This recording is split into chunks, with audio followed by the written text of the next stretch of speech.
Magandang umaga mga ka-happy hour. Narito ang mga balita para sa MBC TV Network News Update 9 AM edition.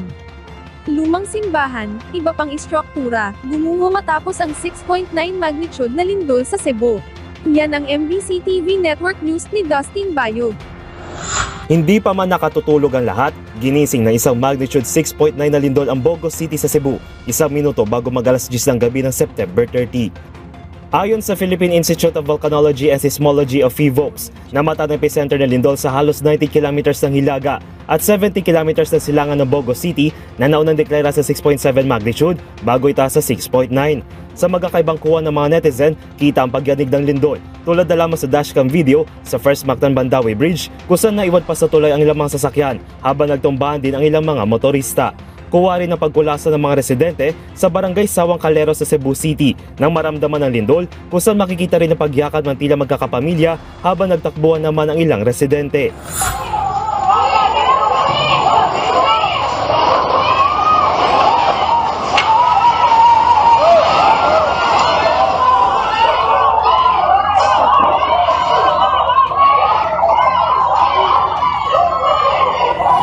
Napadasal naman ang mga empleyado sa isang mall sa Cebu City na tila natrap na matapos mag-collapse ang naturang building. My Lord. Ano guys? Wait, please guide us. Ayaw mo gawas. Kuha rin ang pagyadig sa Minglanilla Sports Complex sa Minglanilla sa Bogos, Cebu habang nagbitak-bitak din ang ilang kalsada sa mga lalawigan. Bukod sa mga establishmento ay hindi rin nakaligtas ang ilang mga simbahan sa probinsya tulad na lamang na pagguho ng isang bahagi ng parokya de San Pedro Apostol sa Bantayan, Cebu.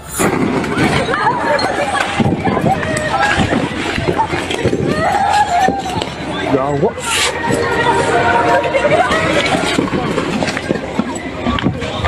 Nag-iwan din ng pinsalang lindol sa Archdiocesan Shrine of Santa Rosa de Lima sa Bogos City. Naglabas na rin ng pahayag ang Roman Catholic Archdiocese ng Cebu na isa sa ilalim ang mga simbahan sa structural assessment, bunsod naman nangyaring pinsala sa mga simbahan. Dulot ang lindol, nawalan din ng kuryente ang ilang probinsya ng Eastern Visayas, kung saan ayon sa National Grid Corporation of the Philippines o NGCP ay nagsasagawa ng restoration efforts upang may balik ang liwanag sa mga lalawigan. Ngunit higit sa mga nasira, naulila naman ang ilang pamilya, kung saan ayon sa pinakahuling tala ay umabot na sa 64 ang nasawi kung saan pinakamarami ay mula sa Bogos City. Sa panayam naman sa DZRH, sinabi ni PHIVOLCS Director Dr. Teresito Bacolcol na inaasahan tatagal pa ang aftershocks hanggang sa susunod na linggo at inabiso na wag muna bumalik agad sa kanilang mga tahanan. Samantala nasa ilalim na ng state of calamity ang probinsya ng Cebu kung saan nagsasagawa na rin ng medical operation at nagpadala na rin ng mga rescue team ang iba't ibang ahensya ng pamahalaan para sa agarang tulong sa mga residente. Para sa MBC TV Network News, ito si Dustin Bayog ng DZRH TV. Una sa Pilipinas, una sa Pilipino.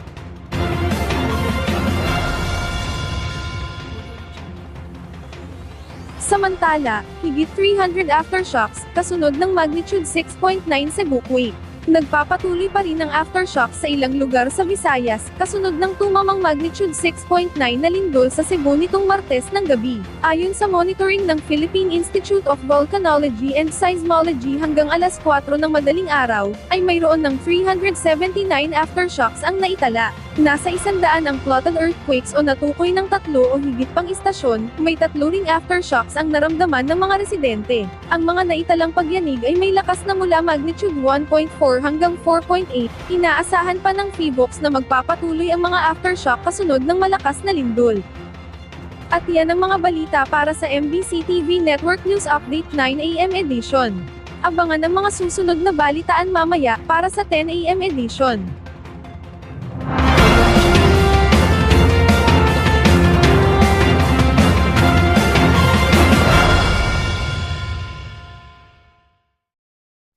Mga ka-happy hour, kung gusto mong manood ang mga balita sa MBC TV Network News Update, mag-subscribe sa aming YouTube channel, i-like ang aming Facebook page, at i-follow sa aming TikTok account.